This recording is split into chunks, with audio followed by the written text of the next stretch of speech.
হতে পারে একদিন আমার বাড়ির চাকরও আমাকে জিজ্ঞাসা করবে, মা সালাকাকুম ফি সাকার, মালিক আপনি এখানে কি করা?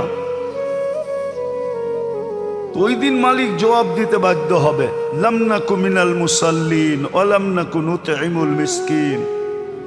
হ্যাঁ, আল্লাহ ডাকতো, আওয়াজ কানে যাইতো, কিন্তু কর্ণপাত করা হতো না, অর্থাৎ নামাজ পড়তাম না। দ্বিতীয়, গরিবদেরকে ভালোবাসতাম না, গরিবদের ব্যাপারে অ্যালার্জি ছিল।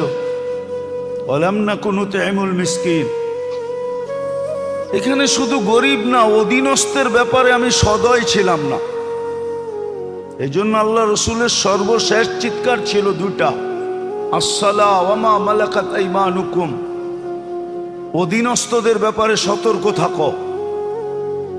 তোমার অধীন আল্লাহ যাকে করে দিছে তার ব্যাপারে তুমি বড় সতর্ক থাকো, বড় সতর্ক, অধীনস্থদের ব্যাপারে সতর্ক থাকো। হতে পারে তোমার সতর্কতা তোমাকে জান্নাতে নিয়ে যাবে, আবার হতে পারে অসতর্কতার কারণে তোমার বাড়ির তোমার চাকর